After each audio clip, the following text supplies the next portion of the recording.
to talk about forever, talk about the weather, to know any better. I just want to laugh until I can't breathe. Midnight moonlight dancing, never get enough sleep. Oh, the whole night through.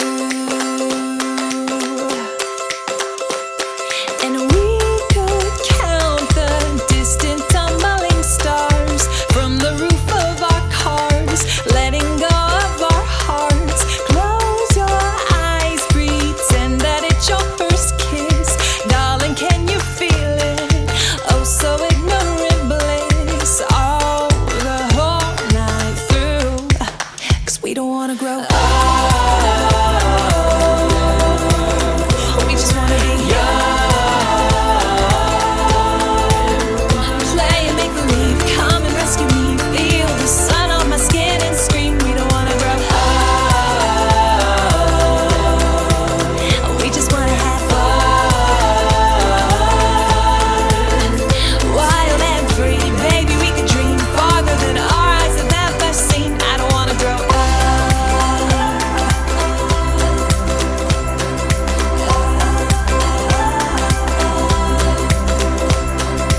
Baby, could we misbehave a bit more? Never know what's in store when we're rowdy and bored. Honey, can we catch some floating fireflies? Let them light our way tonight through the neverland skies. Oh, the whole night through. 'Cause we don't wanna grow up. We just wanna be young. Play and make believe, come and rescue me. Feel the sun on my skin and scream. We don't wanna grow up. We just wanna have fun. Wild and free, baby, we could dream farther than our eyes have ever seen. I don't wanna grow up.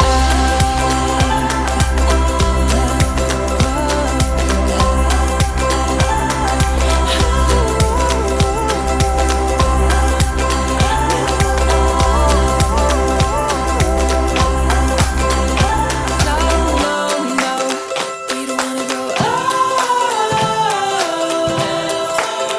We just wanna be young. Play and make believe, come and rescue me. Feel the sun on my skin and scream. We don't wanna grow up. We just wanna be young.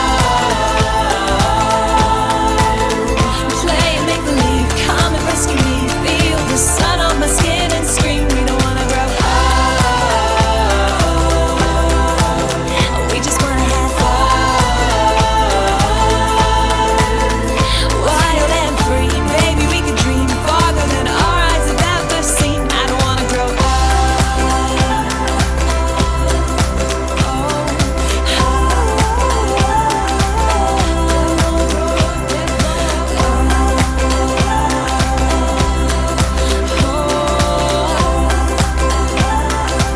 Never grow up, no. Ba-dum-bum, doo-doo-doo, doo-doo, ba-dum-bum, doo-doo-doo, doo-doo, ba-dum-bum, doo-doo-doo, doo-doo, ba-dum-bum, doo-doo-doo, doo-doo. Easy as pie, lemon, apple or cherry. Loving you is so very sweet, sweet, sweet. How can it be such a piece of cake? And your smile is the icing. Loving you is a poem. It's sweet, sweet, sweet. How can it be? And you make my candy coated heart melt when you take my hand and I am under your spell. Baby, I crave your affection when I stepped in sweet confection. Honey, you're my sugar. I'm pleased as punch, whether spiked or sparkling. You make me tipsy and bubbly. If you're dessert, I want the last course first. Oh, how I love all your candy kisses, and I'm addicted. Oh, oh, oh, I ba-dum-bum, ba-dum-bum, ba-dum-bum, ba-dum-bum. Easy as pie, lemon, apple or cherry. Loving you is so very sweet. So when you take my hand and we Boa tarde a todas, a todos. Nós estamos aqui hoje pela primeira vez. O Açaí Atacadista está promovendo lives ao vivo. Então vai ser ótimo. Também é a minha primeira vez nesse formato de live. Nós estamos online, ao vivo, em todas as redes sociais, no YouTube, no Twitter, no Facebook e no Instagram. Então, como a gente está em todas as redes, uma coisa super importante a gente talvez não consiga ler todas as perguntas, mas certamente depois dessa live a gente vai continuar conversando com vocês e tentar responder tudo que vocês quiserem sobre o que a gente vai conversar hoje. Bom, o tema da nossa live hoje é Mãe Inspiração. Tá? E o que vai acontecer? Como é que vai acontecer? Então a gente separou alguns temas importantes aqui, bacanas, para que a gente possa conversar. E uma coisa importante é entender o seguinte: eu estou aqui na minha casa, com os meus filhos, com meu marido, e a gente tomou todas as precauções importantes para que a gente mantenha as medidas importantes de afastamento e distanciamento social. A gente está num momento único, muito importante, que todo mundo fique em casa a maior parte do tempo. E todos os profissionais que estão trabalhando com a gente hoje estão à distância, trabalhando remotamente dentro das suas casas, e vocês vão ver aqui as nossas intérpretes de Libras, a Carla e a Kátia, que vão acompanhar a gente nessa nossa live, nesse nosso período aqui juntos. Bom, antes de tudo, antes da gente começar, eu queria me apresentar. Eu sou Mafuane Odara, eu sou mãe do Mudrik Diop, que tem 6 anos, e da Makini Miara, que daqui a 10 dias fará 3 anos. Eu sou pesquisadora. Eu trabalho prioritariamente com 3 grandes temas. Primeiro de tudo, o enfrentamento da violência contra as mulheres e meninas. Eu sou uma ativista em direitos humanos desde que eu nasci, e eu venho trabalhando para construir um mundo que seja mais seguro, mais justo para todas as pessoas. Além disso, eu tenho um tema que é do meu coração. Depois que eu virei mãe, eu comecei a fazer uma discussão sobre mulheres e sobre mulheres, carreiras e maternidades, para que a gente possa entender que não faz sentido a gente fazer escolhas que nos deixem tristes por um lado e felizes por outros. E uma coisa que para mim é muito importante nesse sentido é entender que entre ser uma executiva e ser uma mãe, eu escolhi as 2 coisas. E como que a gente pode fazer essa escolha de forma saudável e que seja bom para todo mundo. E por último, eu tenho trabalhado muito com mulheres na política, pensando o quão importante é a gente ter um grupo mais diverso possível, construindo as nossas políticas para o país, para que a gente consiga, de fato, incluir todas, todos e todes. Bom, para a gente começar a nossa conversa aqui, eu fiquei pensando em apresentar um pouco de como que a maternidade chegou na nossa vida. Quando nós decidimos engravidar, engravidamos todos. Eu, meu marido, a minha família, os meus amigos, as pessoas com quem eu trabalho. E por quê? Porque eu carreguei as crianças, mas esse processo de engravidar é um processo de todo mundo. Isso é super importante, parece uma coisa boba, mas quando a gente diz que a gravidez é de todo mundo, cada um assume uma responsabilidade nesse processo. E dentro desse nosso no nosso caminho de maternidade e paternidade, a gente foi fazendo algumas escolhas para que esse processo fosse bom e o melhor para todo mundo. Uma primeira escolha que a gente fez foi que a gente quis construir todo esse processo junto com as crianças. E para construir isso junto com as crianças, isso começou pela decisão de não querer saber o sexo. Ontem, eu estava preparando essa live e eu descobri que só 2% dos casais no Brasil não querem saber o sexo das crianças, né? E por que a gente não quis saber? Porque pouco importava, né? A gente estava ali para ser mãe, para ser pai, e esse processo de construção tanto da identidade de gênero quanto da questão sexual não é um processo nosso, ele é um processo que é construído socialmente. Então, uma das escolhas que a gente fez foi exatamente fazer isso junto. E aí começaram as nossas questões, né? Porque para as pessoas isso gera uma certa ansiedade, né? Porque que cor eu vou dar de roupa para o seu filho? Como é que a gente vai fazer? E aí eu falava, tanto faz, né? Assim, é só um bebê. Não, mas e se eu der rosa e nascer um menino, como que você vai usar? Eu falei assim, é só uma roupa. Quer dizer, as crianças já começam a ter um problema antes de nascer, né? E uma segunda coisa que a gente fez de decisão no nosso... que a gente tomou de decisão nesse começo de maternidade, paternidade, foi que a gente queria viver o mais próximo dos nossos filhos possível, né? E esse processo significaria viver intensamente esse processo de construção, esses primeiros anos. Então, quando eu voltei de licença maternidade, que eu fiquei 7 meses, o meu marido saiu de licença paternidade por 1 ano.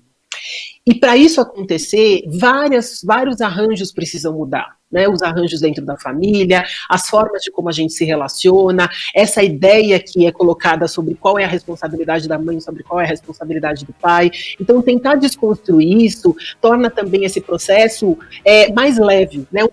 Tentar trazer um pouco mais de leveza e um pouco mais de equilíbrio para isso. E hoje, quando a gente vem discutindo muito maternidade, cada vez mais fica claro para a sociedade como um todo de que é legal falar sobre as fortalezas, sobre a garra, sobre os cuidados que a mãe tem, mas é super importante sobre as alegrias, né?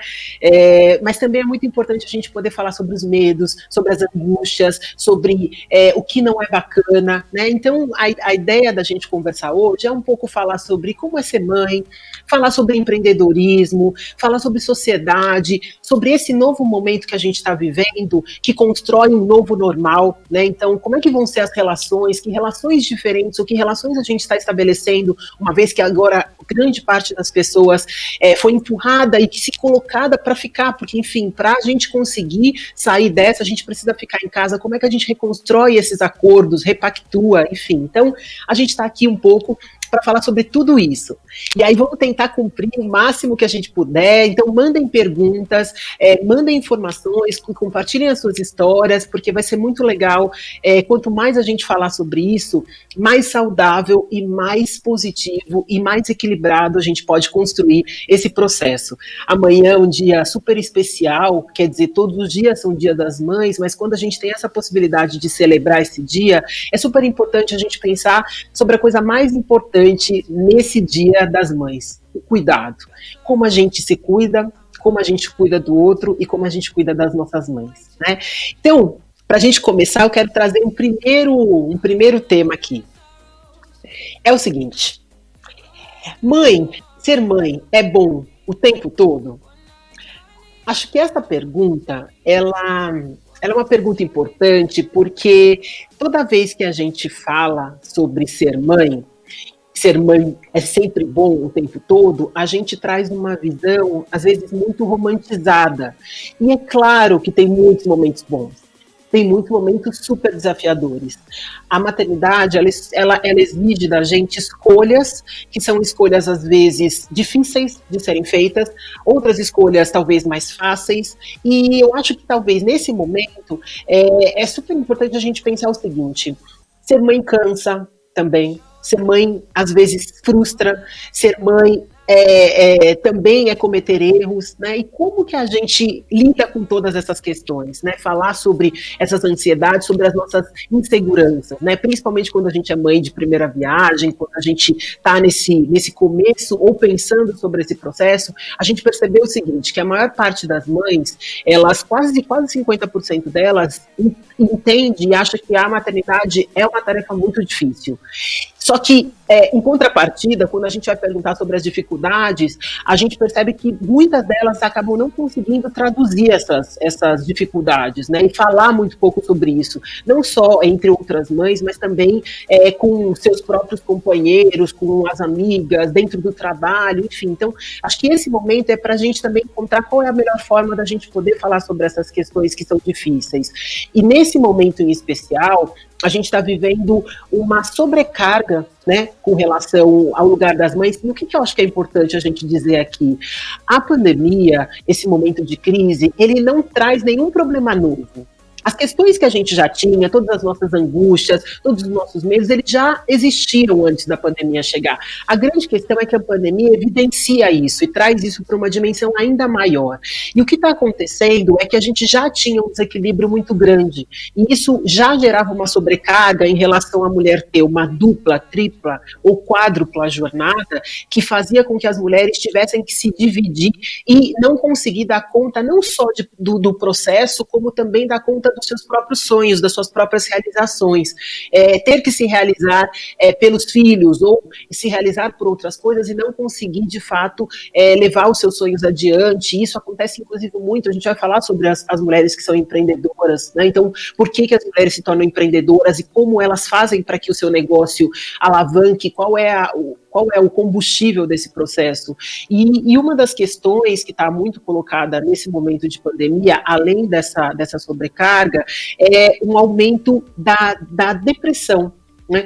Já era um problema, não sei se vocês sabem, mas o Brasil é o 5º país em depressão, com números de pessoas em depressão do mundo, o primeiro da América Latina, mas já era o 5º do mundo, e o primeiro em ansiedade. Então, com esse processo, né, todas as frustrações, as dificuldades, as incertezas, elas têm gerado ainda mais. Então, espaços como esse são super importantes e muito valiosos para a gente poder falar sobre isso e falar de uma forma franca, poder abrir. E é muito legal você ter uma marca, e eu tenho visto isso com várias marcas, abrindo essa possibilidade de fato de uma conversa franca. Não é simples tudo isso que a gente está vivendo, não é fácil, mas eu acho que é fundamental que a gente possa construir e encontrar uma forma de poder falar sobre temas que são difíceis, de temas que são delicados, de uma forma mais aberta. Por quê? Porque eu acho que isso traz um alívio. Então, poder falar sobre isso dentro do trabalho, eu tenho tido contato com várias mães em várias empresas diferentes, e o que tem feito muita diferença é essa conversa franca, geralmente do gestor ou da alta liderança, dizendo que está tudo bem, a gente não tem que ser 100%, ou a nossa produtividade não está exatamente como ela era, a gente vai construir um novo jeito de trabalhar. Então, poder falar sobre isso é poder também lidar, que às vezes é difícil, tem dias que eu gostaria de estar sozinha, né, e a gente acaba não conseguindo, muitas vezes, ter um tempo só pra gente, né, então às vezes a gente fica vendo a televisão e fala, nossa, que bacana, tira um tempo para você, faça isso, faça aquilo, faça yoga, mantenha a saúde, mas sem perceber que, primeiro, né, a gente tem vários tipos de maternidade, várias situações diferentes, com vários contextos diferentes, e a gente acaba não conseguindo encontrar ferramentas, inclusive internas, de poder falar e nomear, muitas vezes, os sentimentos que a gente tem, né, são tantas emoções, de fato, né, que a gente vive, que às vezes é difícil. E aí, sobre esse tema, a gente até, inclusive, está aqui recebendo, eu pedi aqui para a equipe, né, ir enviando algumas informações, algumas perguntas de vocês. Então, a ideia vai ser que em cada tema a gente vá ouvindo um pouco do que vocês estão trazendo e conversando. Então, aqui, a Mariane, no Instagram, fez a seguinte pergunta. As pessoas criticam muito quando as mães voltam a trabalhar, logo após ter o filho. Como lidar com isso, com esse julgamento? Nossa, excelente pergunta, Mariane, porque esse, na verdade, eu acho que é o problema mais frequente e a questão mais delicada de todo esse processo. Quando uma mulher é mãe, o que primeiro vem das pessoas é esse julgamento, seja assim, seja assado, faça isso, faça aquilo. Só que quem pode, e a melhor pessoa para dizer como que como esse processo tem que ser vivido, é a própria mãe, é o próprio casal, é a própria família. E muitas vezes, nesse ímpeto de querer ajudar outra pessoa, a gente acaba colocando as nossas formas de achar, o que eu acho que é melhor, ou que a outra pessoa achou, e isso gera uma série de complicações. Por quê? Porque esse momento, ele já é um momento de muita insegurança. Então, o nosso papel é poder trazer o melhor conforto, o melhor acolhimento para que essa mulher possa ser a melhor versão dela mesma. E se a melhor versão dela mesma é voltar para o trabalho, tá tudo certo. O julgamento virá. Eu lembro uma vez conversando com a Luísa Trajano, e ela trouxe uma coisa que eu achei demais. Ela falou, olha, é o seguinte, as pessoas vão te julgar se você fizer X ou se você fizer Y. Então, já que elas vão te julgar de qualquer jeito, faça o que você achar que você tem que fazer, porque aí pelo menos você está mais feliz com você mesma com relação a isso. Então, acho que essa é uma questão importante. Você poder encontrar o melhor jeito de fazer e estar mais segura para isso. Uma vez eu estava conversando com o pediatra dos meus filhos, né, mãe de primeira viagem, com aquelas dúvidas todas, aí eu perguntava assim para ele, mas eu tenho que dar chupeta? Aí ele falou, então, você quer dar chupeta? Mas e a vacina? Eu tenho que dar vacina? Então, você quer dar vacina? Não, mas eu devo começar com comida agora ou espero mais? Então, você quer começar com comida agora? Aí eu falei assim, não, mas eu sou a psicóloga, né? Eu que devia estar fazendo as perguntas, você é o médico. Ele falou, não, o meu papel como pediatra é devolver para a mãe e para o pai esse lugar que é o lugar que eles sempre deveriam ter tido, que é esse lugar de autonomia para tomar as decisões que são melhores para a família, que são melhores para a criança, porque não tem nenhuma outra pessoa mais importante e com mais legitimidade para fazer isso do que a própria mãe. Então, eu acho que tem uma questão aí, Mariane, que é a gente poder estar em paz com as escolhas que a gente fizer. Eu fui muito questionada, eu tomei algumas decisões, né, além dessas duas, por exemplo, de que a gente queria, uma decisão que a gente tomou como casal a gente queria amamentar o máximo de tempo que desse, né? Então, para isso acontecer, eu viajo muito. E então, assim, ou eu levava a nossa bebê, ou o nosso bebê, né, quando os dois eram pequenos, ou eu parava de amamentar, porque era isso. Então, eu passei a levar, em muitas viagens de trabalho, a minha filha e o meu filho. Então, você levava sua babá? E você levava... Não, ia só eu e a bebê ou o bebê. E aí, a gente criou uma outra rotina e um outro jeito de trabalhar, que era assim, por que a gente não pode estar próximo? Por que a gente tem que estabelecer esse lugar onde você você participa e o seu filho fica em outro espaço? A gente criou essa divisão, e agora a gente está tendo essa oportunidade de reconstruir. Então, acho que essa sua pergunta é super importante para a gente cuidar desse lugar. Outra pergunta que chegou aqui pelo Facebook, da Juliana Campos, eu gostaria de ser para o meu filho a mãe que eu não tive. Porém, não estou conseguindo nem fazer 1/10 do que a minha mãe fazia por mim. Parece que a gente nunca está fazendo certo. Me ajuda. Ô, Juliana, eu acho que essa sensação é uma sensação que todas as mães têm. Na verdade, eu acho que você está fazendo muito mais do que você imagina. A gente, às vezes, eu fico brincando porque as crianças, elas são muito inteligentes, né? Elas são muito, muito espertas e elas são muito observadoras.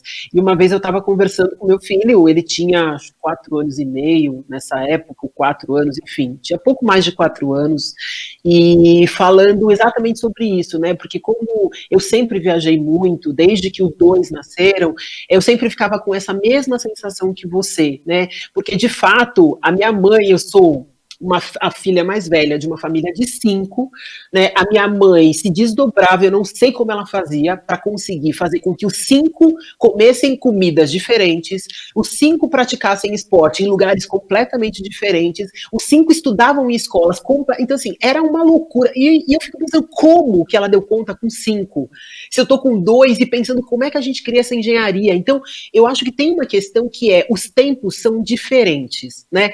A comparação do que acontecia antes, e é engraçado, né, porque conversando com a minha mãe, ela fala que eu faço coisas demais, que ela falou, gente, se fosse na minha época, eu não ia conseguir fazer tudo o que você faz. Então, acho que talvez tenha uma questão que é importante você perguntar para o seu filho, né, porque eu acho que você está fazendo muito, muito, muito mais do que você imagina, e normalmente a nossa percepção é sempre de que a gente não está fazendo, e na verdade a gente está. E as crianças, elas vão nos dando essas dicas. E às vezes não é uma questão de tempo, é uma questão de qualidade. E tem várias formas a gente realmente está num mundo que é muito mais dinâmico, que tem muito mais distrações e que tem muito mais possibilidades também. Então, acho que dá para a gente trabalhar e olhar para essas questões e de uma forma um pouco mais generosa com a gente mesmo, né? Então, acho que a minha sugestão para você seria, primeiro, conversar com seu filho, e você vai ter uma grata surpresa, e a outra também ser generosa com você, porque eu acho que a gente consegue ser as mães que são possíveis, e eu acho que essa talvez seja o grande segredo desse momento, né? Não existe perfeição, existe possibilidade, e não existe o que é possível melhor ou possível pior,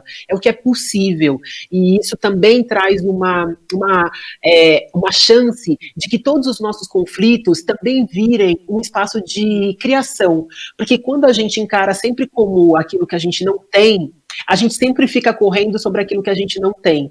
E aí, quando a gente começa a olhar para aquilo que a gente tem, talvez gere aí um espaço para falar assim, poxa, disso que eu tenho, talvez eu consiga fazer melhor isso, isso e isso, né? E aí a gente fica um pouco mais tranquila, um pouco mais equilibrada, enfim, e consegue seguir para o próximo passo que a gente está construindo, tá?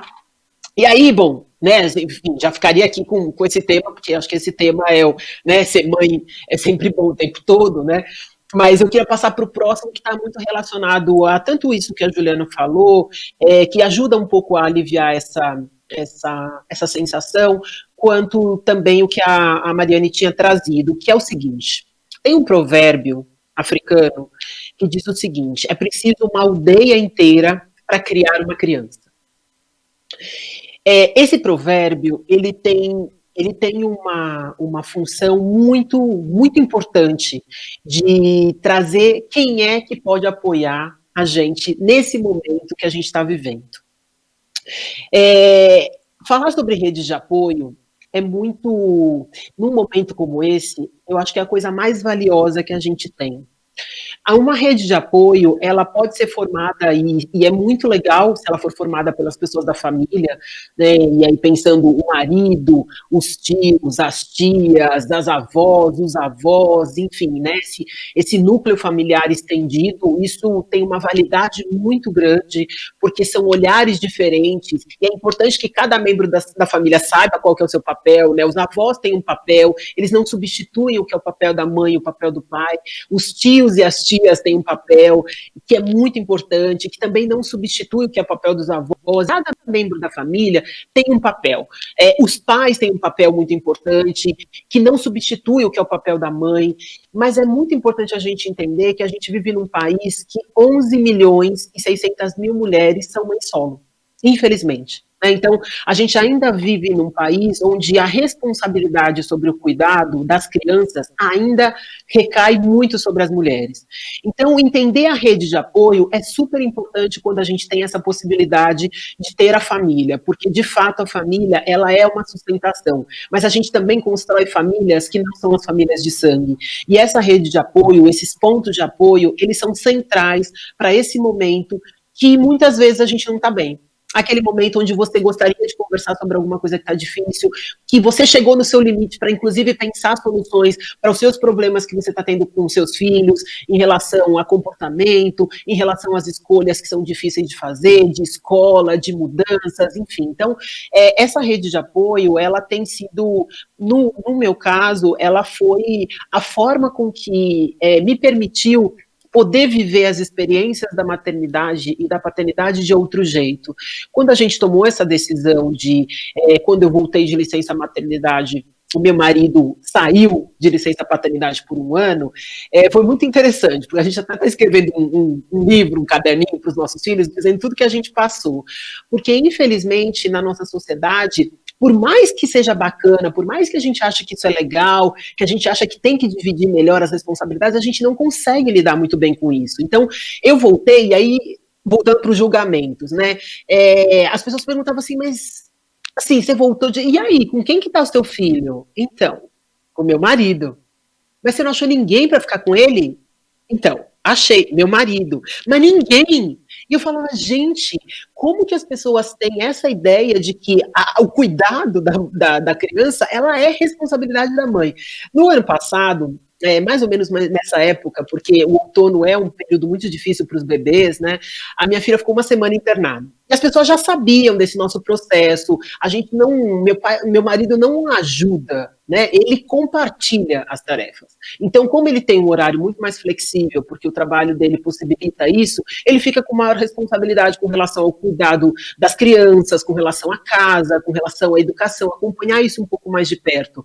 Então, assim, tá tudo certo. A gente alinha as coisas que são de linhas gerais, né, importantes, mas esse processo de entender que a rede de apoio é você poder contar sobre aquilo que... E contar não é simplesmente você dividir as tarefas, é você saber que tudo que vocês forem fazer tem que ser acordado entre todo mundo, exatamente para que todo mundo olhe para a mesma direção, né? Porque às vezes, né, eu lembro do pediatra dizendo que tem 4 coisas muito importantes que a gente tem que combinar antes de ser mãe, com a rede de apoio. Alimentação, amamentação, vacinação e educação. É muito importante combinar essas coisas, por quê? Porque na hora que vá para a casa da avó, a avó não pode ir contra todos os hábitos alimentares que você está tentando construir, ou você dá uma educação onde você diz, não pode assistir televisão depois das 8 horas da noite, ou depois das 10 da noite, enfim, e aí na casa da avó pode, né? Então, como que a gente vai criando essas relações de forma que as pessoas que a gente pode contar, elas estão olhando para o mesmo lugar, né? Para essa mesma direção. Isso é super importante para a gente não se perder, né, no meio desse caminho e não perder a direção, porque também entre o casal é super importante fazer esses acordos para que também lá na frente isso não vira um problema, né? Então, assim, a gente acordou que a criança não ia comer doce, sei lá, até os 2 anos de idade. Se a gente acordou, a gente não pode. Se as outras pessoas fizerem diferente, aí é um processo nosso, mas a gente acordou isso. Então, esses acordos, eles têm que ser refeitos de tempos em tempos.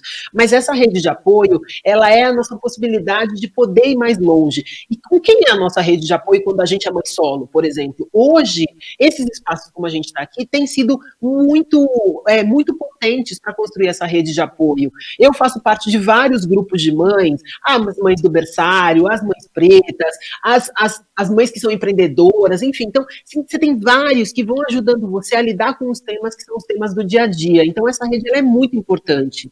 Eu vi aqui uma pergunta da Mari Alves aqui no Facebook, e aí vou aqui conversar aqui com vocês. Muitas vezes as empresas acham ruim quando precisamos levar nossa filha ao pediatra. Nossa, o tempo inteiro, Mari, você tem razão. Será que eles podem mudar essa mentalidade de que uma criança não pode ir ao médico sozinho? Adorei, Mari. Ai, gente, olha, eu vou te dizer o seguinte, Mari, é verdade, é verdade. Sabe quando que isso vai mudar? E já está mudando, tá? Em algumas empresas, quando a gente tiver um processo muito mais equilibrado em relação a quem está na liderança, né? Infelizmente, a gente ainda tem, entre as maiores empresas, muitos homens. E, de novo, vamos lembrar, a gente vive num país onde as mulheres, elas estão com essa responsabilidade de cuidar dos filhos. Então, se isso é responsabilidade das mulheres, os homens não pensam sobre isso. Então, quando eles estão nesses lugares de poder, muitas vezes eles não olham para isso. Eu lembro de uma vez na Avon, eu trabalho na Avon, sou gerente do Instituto. E uma das coisas que eu lembro do presidente, o antigo presidente falou, ele falou assim, quando eu cheguei, e a Avon é uma empresa feminina, né? Quando eu cheguei, eu percebi que as reuniões começavam às 8 da manhã. E aí, como dentro do conselho executivo, né, do comitê executivo da Avon, tem muitas mulheres, as mulheres começaram a falar, olha, as reuniões do comitê, eles precisam começar um pouco mais tarde, começar às 9, por quê? Porque muitas mães levam os seus filhos, porque elas passam o dia inteiro fora, então pelo menos levar o filho, tomar o café ou a filha para a escola é super importante.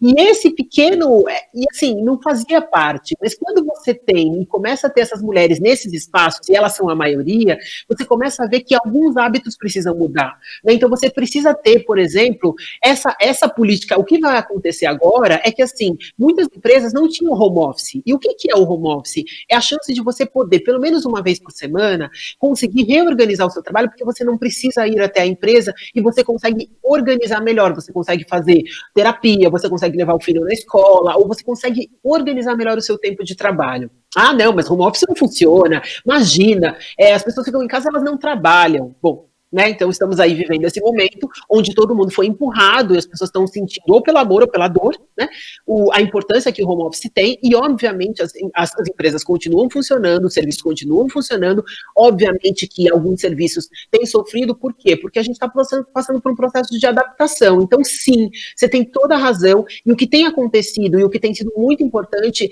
é as mulheres começarem a dizer e pedir políticas institucionalizadas com relação a isso. Ou, por exemplo, Short Friday, né, que é saída mais cedo na sexta-feira, exatamente para você poder organizar isso. Isso é uma prática super saudável, uma prática super importante, e é exatamente isso que você disse, né, e o que tem também acontecido, que eu acho que é muito legal também ressaltar, é que os homens também têm assumido esse papel, e eu acho que isso é muito importante, né, tanto assumindo o papel como um gestor, de dizer, olha, a reunião precisa terminar a tal hora, porque eu preciso levar meu filho para o médico, né, ou esse lugar de entender como um gestor sensível de que é muito importante saber quem são as suas funcionárias, quais são as idades dos filhos. Por quê? Porque a chance das mulheres que têm filhos não serem contratadas é muito alta em relação às mulheres que não têm filhos. Isso é muito sério, porque todo mundo tem mãe. Então, qual é a relação que a gente estabelece que, quer dizer, na minha empresa as mulheres não podem ter filho, mas eu tenho mãe. Mas aí, assim, então, assim, o que a gente faz para que isso não seja dessa forma? Então, acho que essa sua pergunta ela é super importante e eu acho que ajuda a gente um pouco a pensar como que a gente estabelece outras formas de trabalhar e pensa exatamente porque a gente está numa oportunidade. E eu acho que toda crise ela é um momento muito difícil, muito sofrido, mas ela também é um grande momento de oportunidade para a gente rever relações, para a gente restabelecer as nossas formas de trabalhar, para a gente pensar repensar as nossas prioridades, né? Então, acho que isso é um processo em mudança. Eu acho que a gente ainda está muito longe, Mari, do que a gente deveria fazer, mas eu vejo que existem formas disso acontecer. Ao mesmo tempo que tem muitas empresas onde isso é muito difícil, eu também vejo muitas empresas nesse caminho. Muitas empresas comprometidas, de fato, a construir uma empresa ou um lugar onde as mulheres se sintam seguras, onde elas sintam que, de fato, a sua voz e as suas questões são ouvidas, né? Então, esse tem sido, inclusive, um dos desafios e um dos exercícios que a gente tem feito para exatamente conseguir levar isso mais longe. Ontem eu estive com o Belmiro Gomes, que é o presidente do Açaí, numa outra atividade que foi feita só para as mães do Açaí. E aí eu fiquei muito, muito bem impressionada como ele, como uma liderança, presidente de uma rede atacadista tão grande, se colocou muito à disposição, dizendo o seguinte: toda crise, ela é um salto para o próximo processo de evolução da humanidade. Todas as crises que a gente viveu, todas as pandemias, elas foram saltos. E a gente não vai conseguir fazer isso se a gente não tiver as pessoas e o bem mais importante para que isso aconteça, que são as pessoas. Então, cuidar das pessoas é a coisa mais importante que a gente precisa fazer nesse momento. E ele foi trazendo os elementos que dentro da empresa estava sendo construído exatamente para poder dar esse sentimento de que está tudo bem, a produtividade vai ser diferente, ela não vai ser menor, ela vai ser diferente, a gente vai trabalhar numa velocidade diferente, algumas coisas vão ser aceleradas, outras coisas vão ser diminuídas, mas a aceleração, ela está acontecendo. Todo esse processo de tecnologização que a gente está vivendo, isso que a gente está fazendo aqui, de poder estar em qualquer lugar do mundo e conversando sobre essas questões, eu acho que é um jeito importante e novo da gente lidar com tudo isso. A Marlene Barreto, aqui no Instagram, ela falou: também passei por isso. Meu esposo é muito participante e o nosso filho ficou com ele e quando eu voltei a trabalhar. Ótimo, eu acho isso super legal, vocês compartilharem um pouco dessas experiências, porque de fato, infelizmente, eu, a Marlene e algumas de nós que estamos aqui ainda somos a exceção da exceção. A gente ainda tem uma sobrecarga muito grande em relação às mulheres, em relação a esse cuidado, então acho que é super importante que a gente consiga criar novos modelos, novas masculinidades, novas relações. Eu costumo dizer que os 3 P's associados à maternidade, não, os 3 C's associados à maternidade, não estão associados à paternidade. Os 3 P's associados à paternidade não estão associados à maternidade. Quais são os 3 C's? Casa, cuidado e carinho. Então, a criança está triste, sabe, né, que carinho, colo de mãe, é só colo de mãe. Gente, assim, o colo de mãe é diferente de colo de pai, mas os dois são colos, e eu acho que a gente precisa entender que são carinhos porque as pessoas são diferentes. Essa ideia de que a mãe é responsável pelo carinho e o pai é responsável pela bronca, o pai é responsável por...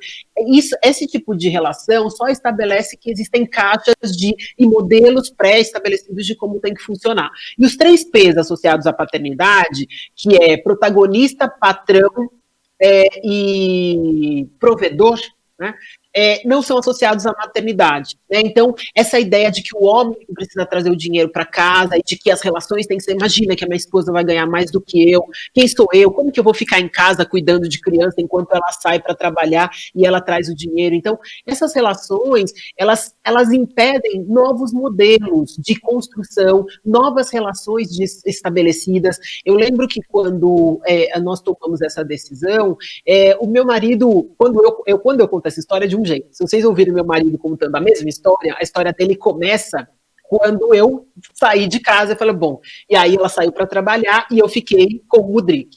E a nossa história começou aqui, que relação a gente ia estabelecer, como que a gente ia cuidar um do outro, né? Como é que a gente ia estabelecer essa comunicação, era um bebê, como eu vou identificar os choros, como eu vou identificar... Então, assim, esse processo, ele só é possível ser vivido quando você está disposto a fazer essa transformação. Então, eu acho, e uma das coisas que eu lembro sempre que ele fala, é que os círculos de amizade que ele tinha mudaram, e os estudos e os lugares para onde ele orientou a sua visão também mudaram. Então, não existe um modelo único de masculinidade, não existe um modelo único de paternidade, existe um modelo onde existe um maior equilíbrio entre o casal, e eu acho que isso que precisa ser o mais importante. E equilíbrio não quer dizer que a gente sempre vai fazer a mesma coisa. Às vezes, eu preciso segurar um pouco para ele poder decolar, e às vezes ele precisa segurar um pouco para eu poder decolar e voar, né? Então, acho que essa conversa é super importante. É o seguinte, estão me pedindo aqui para vocês mandarem mais perguntas,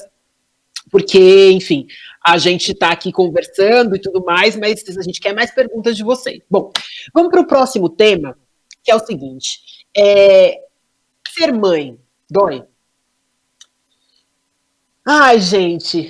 Nossa Senhora, né? Só de pensar nessa questão, eu fico aqui me perguntando se o que está envolvido, né? Todos esses sentimentos, né? Esse turbilhão de hormônios que vem junto com a gente, né? Nesse momento.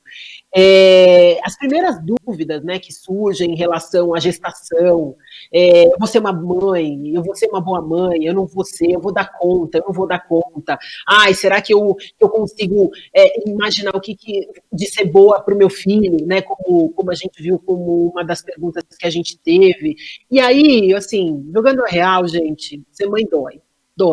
Dói porque a gente passa por transformações durante a nossa gestação, o nosso corpo, ele começa a viver processos que a gente não imaginou, os nossos órgãos se transformam, e tudo isso traz muita insegurança. Né? Será que eu vou continuar sendo uma pessoa atraente? Será que eu não vou? Como é que eu vou lidar com todas essas transformações? Será que o que vai acontecer depois? Né? Não só com o meu corpo, mas com a minha cabeça.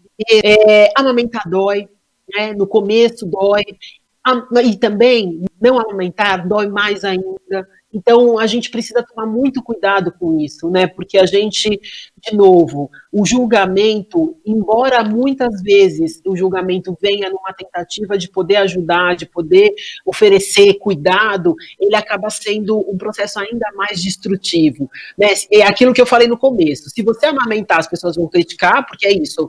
A minha filha mais nova, ela vai fazer 3 anos e ela continua amamentando. Né? Eu continuo amamentando. E aí as pessoas falam assim, nossa, mas ela já não está muito grande demais, né? E eu conheço amigas que conseguiram amamentar muito pouco. Nossa, olha só amamentou 2 meses. Ai, que horror, olha que mãe péssima que ela é, né?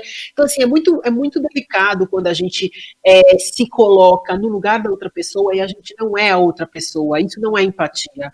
Empatia é você poder entender que a sua atitude e a sua atitude de cuidado, de olhar para o outro, não pode gerar na outra pessoa um sentimento de culpa, um sentimento de humilhação. E eu acho que esse é o cuidado que a gente precisa ter. A gente não deve julgar qual foram as escolhas, porque cada escolha ela é uma escolha muito pessoal. Óbvio que a gente precisa trazer, e aí eu acho que esse é o papel dessas conversas todas, todos os elementos para ajudar as mulheres a tomarem as suas e as próprias escolhas, né? A mesma história sobre a questão do parto normal e o parto cesárea. A grande questão não é o parto em si, mas a grande questão é como que as mulheres têm tomado as decisões em relação aos partos, e também julgar a decisão que uma vez tomada uma mulher tem, também não é bacana. Porque se fez parto normal, podia ter feito cesárea porque ia ser mais rápido, tá vendo, agora tá indoloroso, tá vendo, podia ter feito parto normal, porque aí não teria, então assim, acho que a gente tem que tomar um pouco mais de cuidado, dói muito a gente vê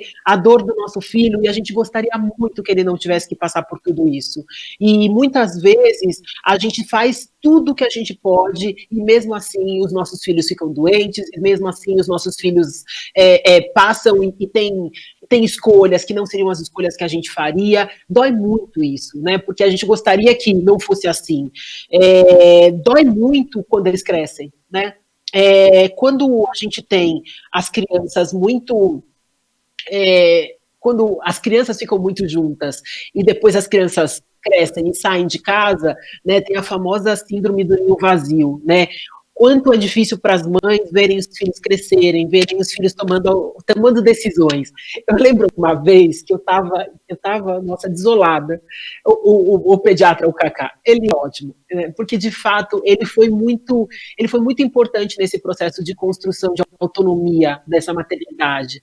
E aí eu estava revoltada porque o Modric estava falando um monte de não. Eu não aguento mais essa criança. Ela tem 3 anos de idade, 2 anos de idade, eu acho que ele tinha. Ela fala muito não. Mas não, assim, o que ele sabe da vida? O que ele sabe para falar não? É muita autonomia demais. Aí ele falou uma coisa para mim que foi muito, muito importante. Eu nunca mais entendi os nãos dele da mesma forma. Ele falou: ele está dizendo não para você para dizer sim para ele. Isso é tão valioso, porque a gente faz isso tantas vezes, deixa de fazer tantas vezes por ser mãe, porque eu digo sim para os outros, e quando eu digo sim para os outros, eu estou dizendo não para mim. Então, esse processo de dor, ele está muito relacionado a como a gente se relaciona com todas as questões, porque tem coisas que, de fato, são fora do nosso controle. E a gente acaba achando que a gente consegue controlar tudo, dar conta de tudo, e a gente não consegue. Então, acho que esse processo de trabalhar com essa questão da dor é poder trabalhar como a maternidade te afeta, como que você pode usar todos esses sentimentos para que, de fato, a gente lembre que, no final das contas, a gente foi criado para o mundo pelas nossas mães e a gente vai criar os nossos filhos para o mundo. E, no final, todo o exercício, todo o trabalho que a gente faz é para que a gente deixe um mundo melhor para eles, né? Então, eu acho que essa é a tentativa de tudo que a gente faz. Então, poder encontrar na dor, o seu processo, porque eu não acho que a gente não tem que sentir a dor. É muito importante sentir a dor, porque também parece que a dor é ruim.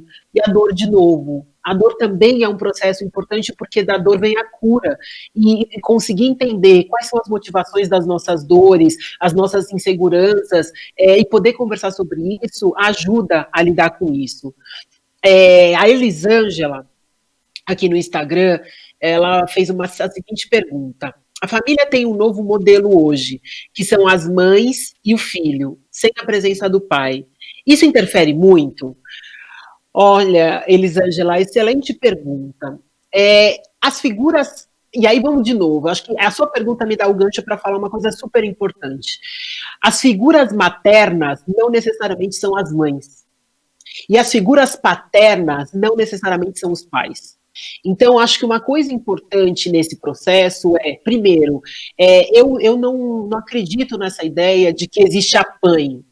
Por quê? Porque o papel de mãe é papel de mãe e o papel de pai é papel de pai. Quando a mãe tenta ocupar esse lugar, é como se não existisse plenitude no fato dela ser mãe. E a questão não é isso, né? A questão não é que a figura de não é sempre muito importante, claro, porque primeiro que eu acho que o ser humano não nasceu para ficar sozinho. Essa pode ser uma escolha, e se for uma escolha da mulher, tá tudo certo. A grande questão é que hoje a gente vive num país que é muito violento. E a violência passa também por isso. Passa por esse abandono de muitas mulheres, passa por esses processos todos de violência que muitas mulheres sofrem. Mas o que eu acho que é muito importante é entender que a figura do pai não precisa ser a figura paterna não precisa ser o pai. Né? É sempre muito legal quando você tem um pai que é participativo, que entende qual que é o seu papel, que está ali nesse processo de construção colaborativa. Ninguém sabe exatamente como é esse novo momento. Agora, uma pergunta que me fizeram ontem numa atividade que eu estava participando, eu achei muito interessante, que é o seguinte: esse modelo que a gente está vivendo agora, que é esse modelo de trabalho muito dentro de casa, ele também favorece uma discussão sobre igualdade de parentalidade nas licenças, né? A gente começou todo esse processo de licença maternidade com as mulheres com 4 meses, a gente conseguiu agora estender uma discussão agora para 6 meses, com 7, com férias, e tem aí, está em discussão vários projetos de ampliação dessa maternidade, enfim, como acontece em outros países. Mas em outros países, por exemplo, também tem uma divisão, onde você tem 3 anos de licença parental. O que significa?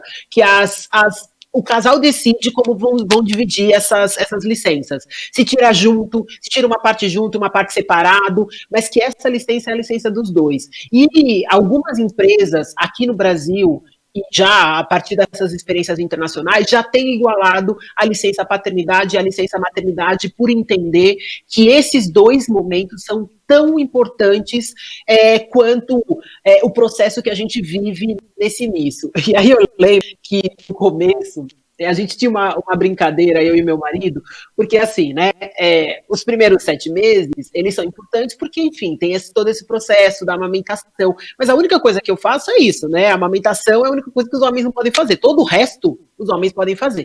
Parece que as crianças, elas só viram crianças, né, participantes dentro da vida do pai, depois que a criança começa a falar e começa a pedir. Eu acho que existe aí uma coisa importante, que é poder entender que não, muito antes disso acontece.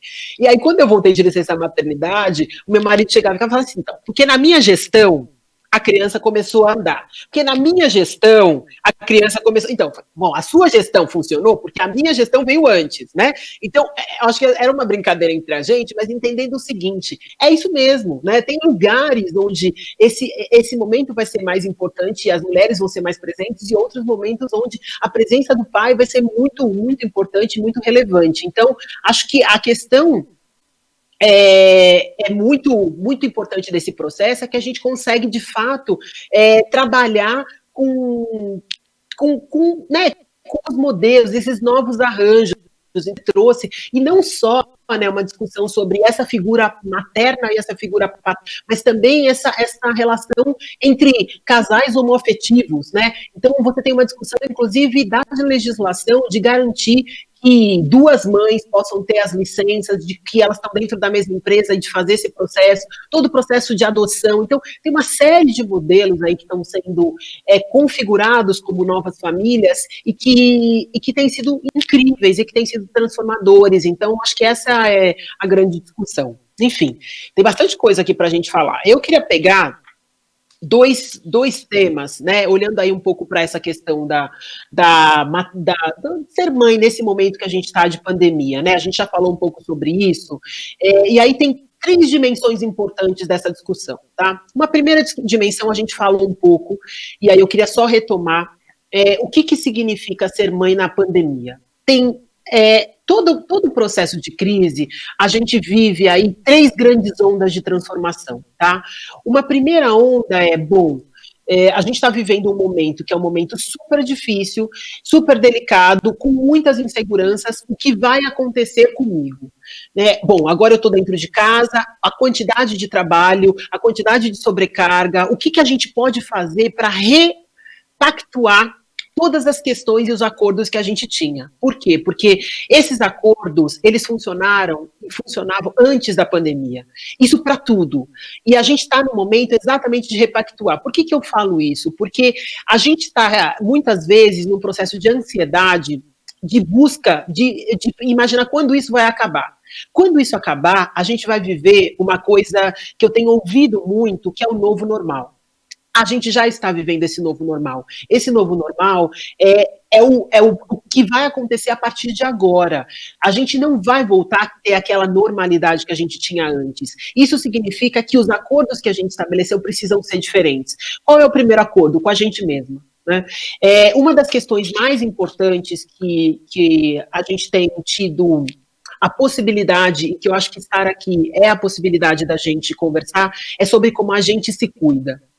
A questão do autocuidado, ela tem muito mais a ver com a nossa gentileza, né, conosco, do que propriamente coisas que a gente faz externas a gente.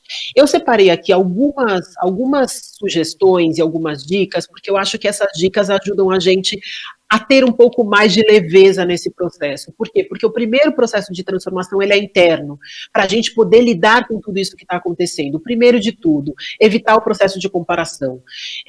Somos diferentes, mães diferentes, histórias diferentes, contextos diferentes, e se comparar com outras mães, ou com outros casais, ou com outras famílias, ela é um processo que adoece a gente ainda mais, porque fala, gente, eu nunca vou poder ser isso, eu nunca vou poder oferecer isso para o meu filho, eu nunca vou poder, e esse processo de comparação, ele gera um processo muito grande de ansiedade, e é muito importante que a gente se compare com aquela mãe que a gente era antes, e como é essa mãe que é agora, né? Então, acho que essa é a primeira coisa. A segunda coisa é celebrar as pequenas vitórias. Dentro do trabalho, quando começou todo esse processo, eu vi muitas mães se desesperarem, falando, eu não vou conseguir dar conta, eu não vou conseguir entregar meu trabalho, eu não vou conseguir cumprir os pratos, eu não vou conseguir, vou enlouquecer, como que eu vou trabalhar dentro de casa com 3 crianças, com marido, cachorro, papagaio, enfim. E eu vi as mulheres muito, muito ansiosas, muitas delas chorando, dizendo, eu não vou conseguir dar conta. Passaram-se quase 60 dias. Estamos aqui, né? Com muitos aprendizados nesse caminho, mas estamos todas vivas, todas aqui com as nossas crianças. A gente tem encontrado, cada pessoa tem um tempo, mas é muito importante que a gente celebre essas pequenas vitórias. Por quê? Porque eu tenho visto, por exemplo, no caso dos meus filhos, meu filho começou a ler e eu consegui ver meu filho aprendendo a ler. A minha filha começou a desenvolver todo um processo tanto cognitivo quanto motor, muito diferente do que eu tinha acompanhado. Então, essas pequenas vitórias, elas são muito valiosas, né? Eu lembro das pessoas agora falando sobre o céu, sobre o pôr do sol, né? As coisas realmente importantes. Não ser tão exigente, né? Com a gente mesmo, porque a gente tem que entender que a gente tem limitações e que as limitações, quando a gente entende as limitações que a gente tem, é a possibilidade da gente poder lidar com elas, né? Então, poder falar sobre a nossa vulnerabilidade é super importante. Vulnerabilidade não tem nada a ver com fraqueza. A Brené Brown fala muito sobre isso, é uma escritora americana, ela tem um livro que eu gosto muito, que chama Coragem de Ser Imperfeito, que eu acho que é muito legal da gente poder falar sobre isso. Não se importar tanto com a opinião das outras pessoas, porque, de fato, a opinião que mais vale são as pessoas que estão mais perto, que cuidam, que acompanham. Então, assim, cuide mais de você, seja mais gentil com você. E entender e a importância de colocar limites. Nessa questão da relação com o trabalho, né, a maternidade e o trabalho, eu vejo que durante a pandemia, as relações de trabalho têm se transformado. E os melhores, e uma das experiências mais interessantes que eu tenho visto é que a gente tem conseguido, de alguma forma, fazer novos acordos, estabelecer limite dentro dos nossos trabalhos. As mães que são empreendedoras, né, eu lembro das experiências das mães empreendedoras, que tem 2 coisas muito importantes para as mães que são empreendedoras. Primeiro, o desenvolvimento das habilidades socioemocionais. Eu acho que um momento como esse é muito valioso, que você encontre os espaços para poder falar sobre as coisas que você gostaria de desenvolver. Eu tenho, por mais que eu goste muito de escrever, eu tenho muita dificuldade de escrever, eu demoro muito tempo para escrever, né? E às vezes a coisa que a gente mais demora tempo é a coisa mais importante que a gente precisa fazer. E aí, durante a pandemia, eu entendi isso. Então, eu decidi que agora eu vou escrever, né? Então, eu tenho escrito alguns artigos, eu virei agora colunista da Marie Claire, então eu tenho aí esse novo desafio, e eu sei quanto vai ser desafiador para mim, o quanto vai ser difícil, o quanto nesse começo vai ser muito mais, mas é um exercício. Exercitar a generosidade conosco é um processo, tá? Não é simples, mas ele é possível, né? E eu acho que essas relações, elas podem ajudar a gente, inclusive nesses nossos novos modelos de trabalho, nas novas formas da gente se relacionar, nas formas da gente trabalhar os nossos negócios. Então, a gente tem aqui inúmeras empreendedoras e a gente está agora num processo exatamente de poder olhar e lembrar que é o seguinte, a maternidade para as empreendedoras, ela não está separada. Então, pensar qualquer programa e qualquer processo que trabalhe com mulheres que são empreendedoras, você tem que levar em consideração duas dimensões. Uma dimensão desse desenvolvimento dessas habilidades de negociação, de liderança. Por quê? Porque a gente foi ensinado de que ser líder é ruim. Né? E se você é uma liderança, você é atrevida. E isso é muito ruim, é muito negativo e é muito destruidor dessa possibilidade, dessa potência dessa mulher ser uma mulher realizada, enfim. Então, acho que isso é uma coisa. E a segunda dimensão é que a maternidade não está separada desse processo. Né? Então, acho que isso é fundamental para tudo que a gente está fazendo. Enfim, tentei aqui trazer e resumir todas as perguntas, falta 2 minutinhos aqui para a gente não cair do Instagram, mas eu queria concluir com um poema que eu gosto muito e que tem sido, para mim, uma grande, enfim, fortaleza para tudo e o que eu desejo para todas as mães e nesse dia e para a vida. É um poema que se chama Medo. E ele é um poema da Marianne Williamson e ele diz mais ou menos o seguinte: o nosso maior medo não é de errar ou de ser inadequado. O nosso maior medo é que nós somos fortes acima de qualquer medida. É a nossa luz e não as nossas trevas o que mais nos apavora. Quem sou eu para ser genial, talentosa, fabulosa? Na verdade, quem é você para não ser? Nós somos filhos do universo e, como tal, nós devemos manifestar a sua grandeza. Não tem nada de glorioso em você se diminuir para que as outras pessoas não se sintam pequenas. É a sua luz que faz com que as outras pessoas brilhem. Então, quanto mais você brilhar, inconscientemente, mais permissão você dá para que as pessoas façam menos, se libertem. E quanto mais você for livre, mais permissão você dá para que as pessoas se libertem. Um beijo para vocês, obrigada por tudo, e a gente segue um lindo, especial Dia das Mães.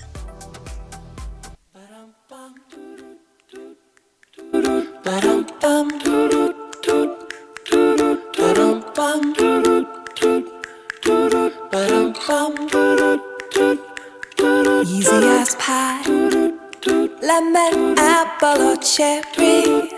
Loving you is so very sweet, sweet, sweet. How can it be such a piece of cake?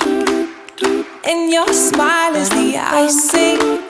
Loving you is a party. It's sweet, sweet, sweet. How can it be? And you make my candy-coated heart melt. When you take my hand and I am under your spell. Baby, I crave your affection. When I stepped in sweet confection. Honey, you're my sugar. I'm pleased as punch. Whether spiked or sparkling, you make me tipsy and bubbly. If you're dessert, I want the last course first. Oh, how I love all your candy kisses, and I'm addicted. Oh, oh, oh, I can't have just one. No, you make my candy-coated heart melt. When you take my hand, then I am under your spell. Oh, and you make my candy-coated heart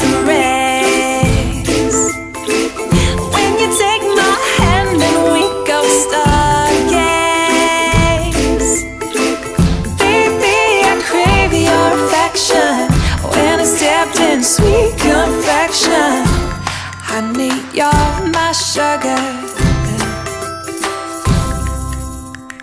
Baby, I crave your affection. When I stepped in sweet confection, I need you're my sugar.